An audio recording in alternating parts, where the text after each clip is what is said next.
jogi yo mopogore nikech mane wacho ni gateway mondo mi donje mbui mora mora kata ka system mora mora ng'ato nyalo bedo kacha ka wacho ni oyo we login ka mondo mi adonje e kacha koso nitie jok ma koro tie backend to gi access backend be mondo mi access be nyaka ibed gi password be gi username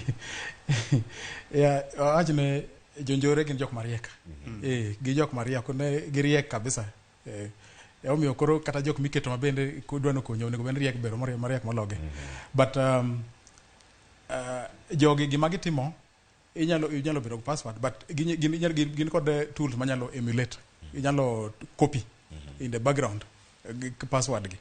yeah koro in system magi nyaki bed ne in kod that manyalo prevent such kind or gima nyalo monitor ngato gine otemo gine but then also nonro wacho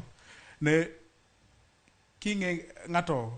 gine makoro ajni koro kanyo gichopo gine mar system gi or kata makambi mora mora gisebedo ka gi study kuom ndalo mang'eny ok en gima ngato biro temo maybe ngato nyalo temo to ka en lucky odonjo but jogi study gi somo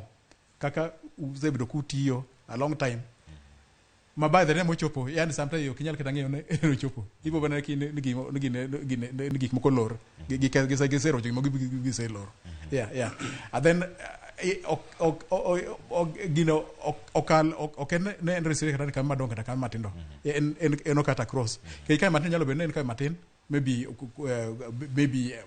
revenue maratin but en kod data ma very important maybe get target that data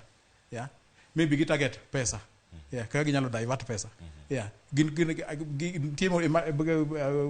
brand wacho mondo kigine idwaro motive ne jogne ang'o ma gidwaro yeah e kinde ma gintiere kar ka iwacho ni mano e thuolo ma oganda yudo mondo mi obed kod ng'eyo ni oyo kambi